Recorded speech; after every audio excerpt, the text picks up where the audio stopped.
This is Jody Becker, and this week I will be introducing the issue of ethics and psychological distance in e-learning.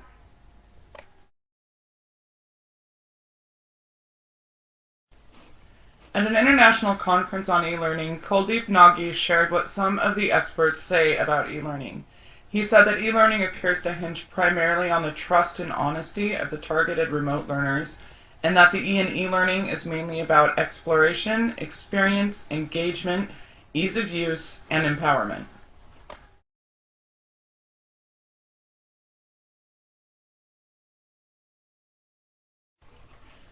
Some questions I will answer in this presentation are: how do ethics affect e-learning? Why is cheating so common in online classes? And finally, can ethics be taught?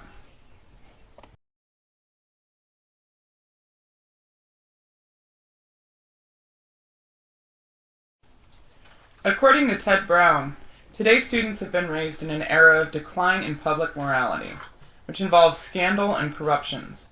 He also states that these events can affect a student's attitudes about what ethical behavior is. Ethics is about what should be done, or how one should behave. And the examples found in social media, as well as multiple incidents of scandal and corruption by public figures, does not necessarily teach good ethics.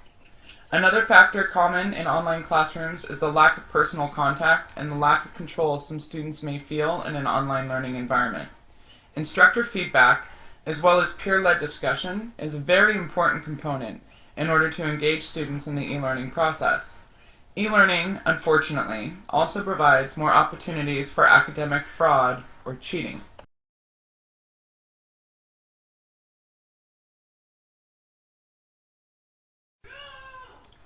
Early patterns of academic fraud online include inappropriate assistance on tests, misuse and improper use of sources, disrespect for the work of others, breaches in computer ethics, a lack of adherence to copyright and copy protection, as well as disregard for academic regulation. In short, it's cheating.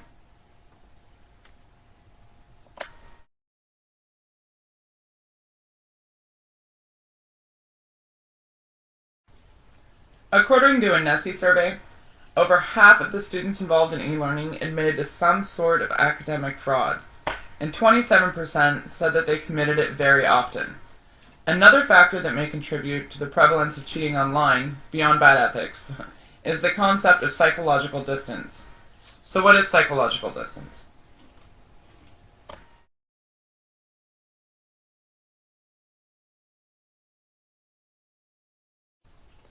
According to the Psychological Dictionary, psychological distance refers to the extent that an individual has removed themselves from involvement with others, and it also explains that this has nothing to do with location. Psychological distance is not a mental disorder, but rather a concept that e-teachers should consider when designing and participating in e-learning.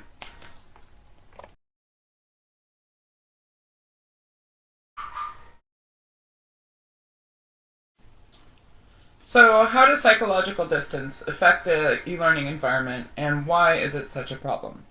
According to Ted Brown, when we interact with others face-to-face, we get immediate feedback on inappropriate and unethical behaviors.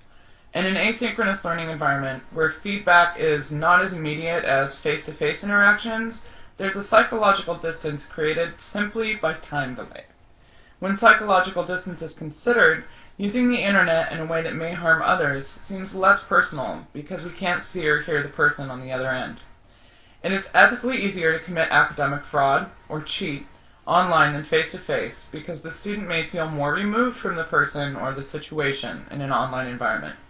The student may also feel that they are less responsible for the material that they publish.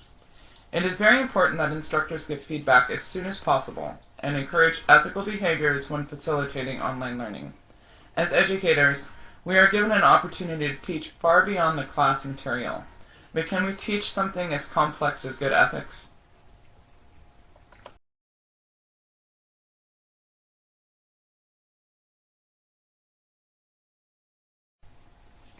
Well, yes, ethics can be taught.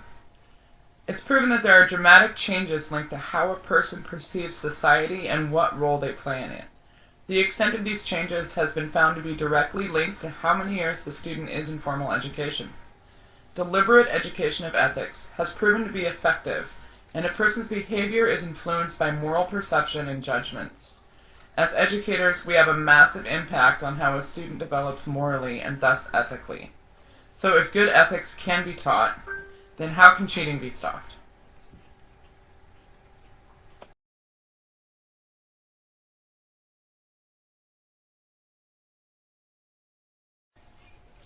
Cheating can be stopped through the process of instruction. Good ethical behavior can be taught and modeled by instructors and other educators. Nagy states that technology alone will not help in creating an ethical environment, and that it's the behavioral aspects of the students and the processes created in the learning environment.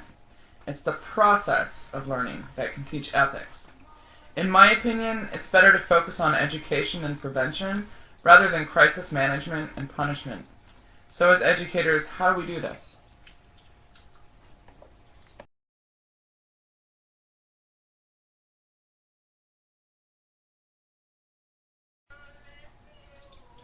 Well, we can teach and model good ethics. In the classroom, we have the opportunity to show and tell them what good ethics are. Some possible preventative methods suggested by Nagy include reviewing policies and incorporating those into the syllabus. We can teach students how to cite and quote in order to reduce plagiarism. We can differentiate between collaboration and dishonesty. We can make clear the policies and procedures of the institution that deal with ethical issues such as these. An awareness of what plagiarism is, how to avoid it, and what could happen if you don't, is foundational knowledge that all students should have regarding ethical behavior in online classes or any class.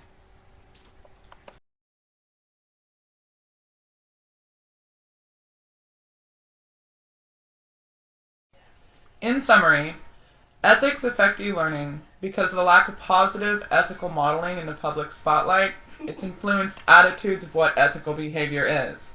The lack of personal contact and the lack of control in e-learning environments can cause students to do their tasks improperly.